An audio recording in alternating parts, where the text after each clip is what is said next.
가피풀 말씀 테마 가라. 이스라엘 백성들이 광야를 헤맨 이유를 생각했다. 그들의 목적인 땅만 소유하고 하나님을 잊어서는 안 된다. 정말 중요한 것은 하나님의 임재이다. 축복은 좋아하면서도 하나님을 원치 않을 수 있기 때문이다. 우리는 축복해달라는 기도는 많이 하지만 하나님을 소유하기를 기도하지는 않는다.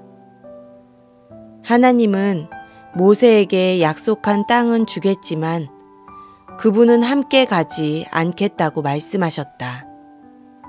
나 대신 사자를 보내어 가나안으로 인도하겠다. 약속대로 땅은 허락하겠지만 나는 가지 않겠다.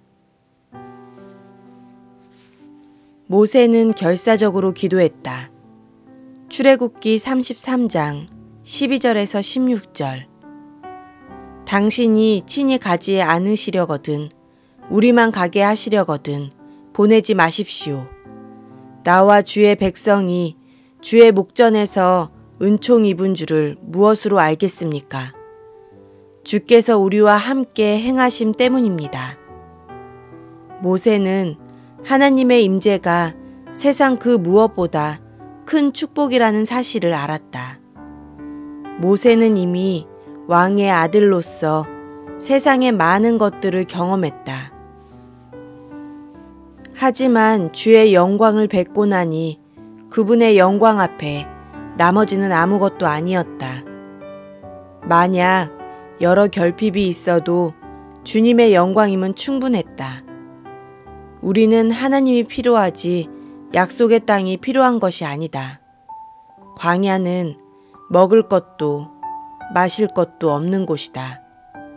그러니 정착된 곳에 가면 얼마나 좋겠는가. 하지만 그곳에는 위기가 도사리고 있으며 하나님을 놓칠 수 있다.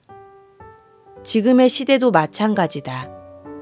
우리는 교회에서 여러 가지 일을 열심히 하고 있다. 성가대를 하고 봉사를 하고 예배를 드린다.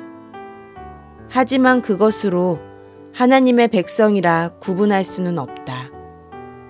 나와 주의 백성이 주의 목전에서 은총 입은 줄을 무엇으로 알겠습니까? 결정적인 기준은 하나님이 우리와 함께 하심이다. 당신의 백성과 가시적으로 함께 하셨던 하나님은 직접 인간의 몸을 입고 이 땅에 오셨고 이제는 성령으로 함께 하신다.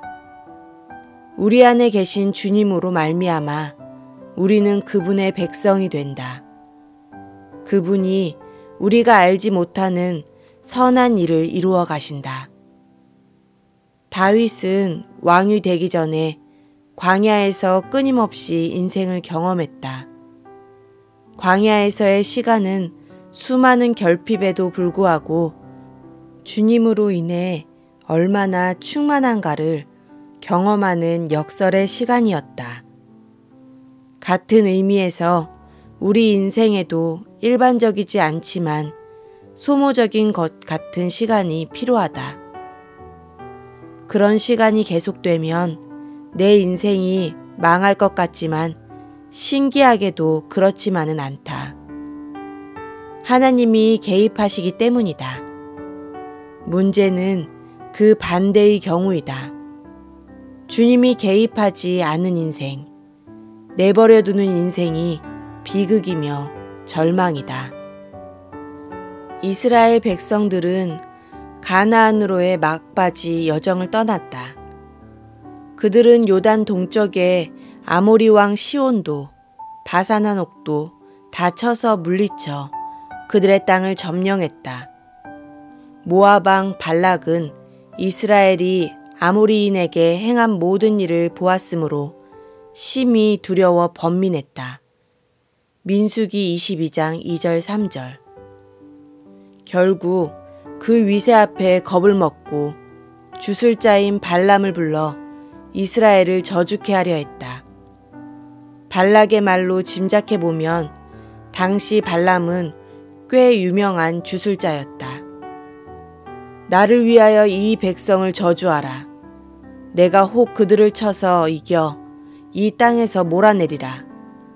그대가 복을 비는 자는 복을 받고 저주하는 자는 저주를 받을 줄을 내가 알미니라.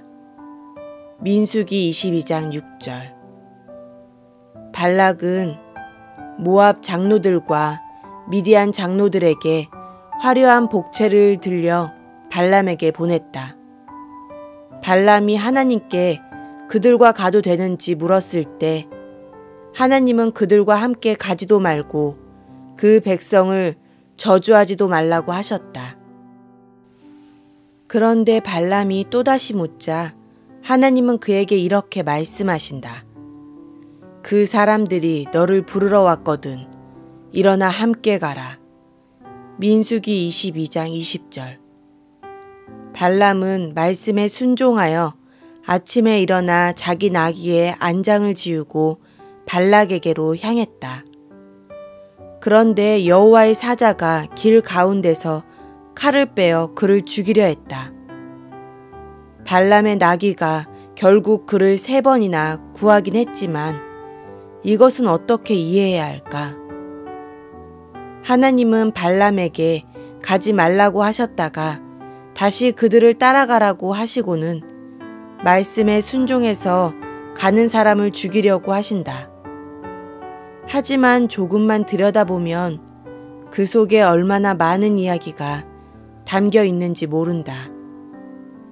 발람은 분명 가지 말라는 하나님의 음성을 들었다. 하나님은 그들을 저주하지도 말고 함께 가지도 말라고 하셨다.